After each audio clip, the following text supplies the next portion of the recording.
और अचेत अवस्था में थे। अभी कौन है मानो?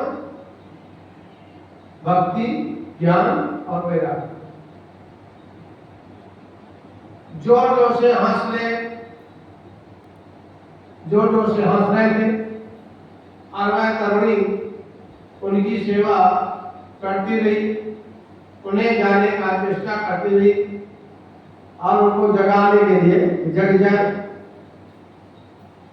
अपने प्रयत्न असफल होकर रोने लगी। बीच बीच में दसों दिशाओं की ओर दृष्टि डालकर वह अपने लिए कोई रक्षक भी ढूंढ रही थी और उनके चारों ओर सैकड़ों स्त्रियां पंखा डालती हुई बार बार सांत्वना दे रही थी। दूर से यह सब देखकर कौतूहल बस उसके पास चला गया। मुझे देखकर वह युवती स्त्री उठकर खड़ी हो गई और व्याकुल होकर बोली, महात्मा जी क्षण भर के लिए ठहर जाइए, मेरे चित्त को भी नष्ट कर दीजिए। आपका दर्शन संसार के समस्त पापों को सर्वदा नष्ट कर देने वाला है। कभी कभी अच्छे साधु लोग जब आ जाते हैं ना, तो यदि घर में पैर रख दे तो घर की शुद्धि हो जाती है। आपके वचनों से मेरे दुख की बहुत कुछ शांति हो जाएगी। जब बहुत बड़ा भक्त होता है तभी आप जैसे महात्माओं का दर्शन होता है। तो नारद जी कहते हैं, युवती को ऐसी बात सुनकर मेरा हृदय करुणा से भर गया। नारद जी को दया है और उत्कृष्ट होकर के उस सुंदरी से पूछा, देवी तुम कौन हो और ये दोनों पुरुष कौन हैं तथा तुम्हारे पास ये कमल के समान नेत्र वाली दोनों देवियां कौन है? तुम विस्तार पूर्वक से साथ अपने दुख का कारण बताओ।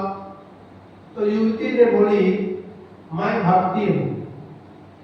भक्ति लोग बोलते हैं ना, मंदिर में जाना हूँ भक्ति करने के लिए, तो भक्ति ऐसे नहीं हो जाती, भक्ति बड़ी कठिन है ना। ये दोनों पुरुष मेरे पुत्र हैं, इनका नाम है ज्ञान और वैराग्य।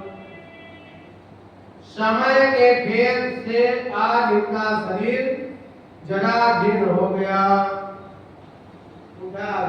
बुढ़ापा। अब मान लो कि आपके सामने आपके बच्चे बूढ़े हो जाए तो आपको कैसा लगेगा? अच्छा लगेगा। तो भक्ति के दो पुत्र हैं, ज्ञान और वैराग्य। समय के भेद से इनका शरीर बुढ़ापन आ गया, जीर्ण दुखी हो गया। इन देवियों के रूप गंगा और नदियां हैं जो मेरी सेवा के लिए आई है, गंगा या जमुना।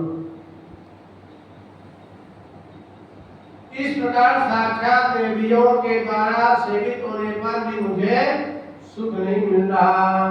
तपोधन, आप तनिक सावधान होकर के मेरी बात सुनिए। मेरी कथा कुछ विस्तृत है, उसे सुनकर मुझे शांति प्रदान कीजिए। ये भक्ति बोले। अब भक्ति बोलती है कि मैं द्रविड़ देश में उत्पन्न हुई, द्रविड़ देश का दक्षिण में, तो द्रविड़ देश में उत्पन्न होकर के कर्नाटक में बड़ी हुई। उसका जन्म कहाँ हुआ? द्रविड़ देश में। बड़ी कहाँ हुई? कर्नाटक में, वो भी दक्षिण देश। वहां से निकली तो महाराष्ट्र में आई और महाराष्ट्र में भी कहीं कहीं मेरा कुछ आदर हुआ, थोड़ा थोड़ा आदर हुआ। फिर मैं यहाँ से चली गई गुजरात।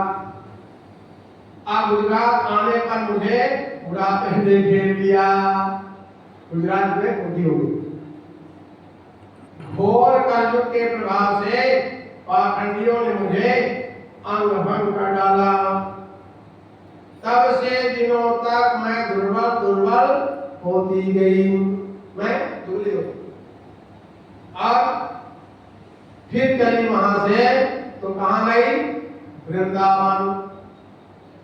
वृंदावन, अब वृंदावन मुझे बहुत प्रिय है, इसलिए मैं अपने दोनों पुत्रों के साथ यहाँ चली आई। ज्ञान और वैराग्य।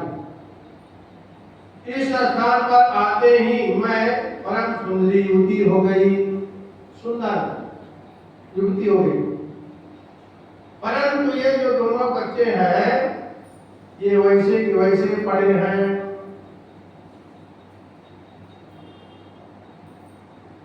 और थके मांदे होने के कारण यही सोचकर कष्ट भोग रहे हैं। यह स्थान छोड़कर विदेश जाना चाहती थी, परंतु ये दोनों बूढ़े हो गए। इसी दुख से मैं दुखित हो रही हूँ। अब आप समझ लो, यदि बच्चे दुखी रहे तो माँ बाप को भी दुख होता है कि नहीं होता है?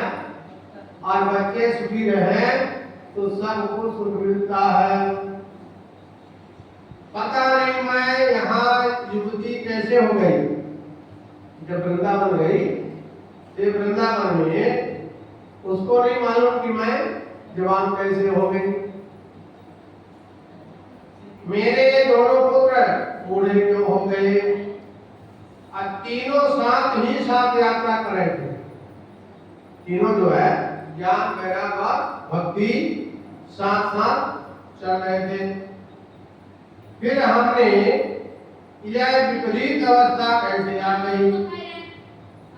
उचित तो यह है कि माता बूढ़ी हो, बेटे जवान हो, परंतु यहाँ उल्टी बात हो गई। इसलिए चकित चित्त होकर के अपने लिए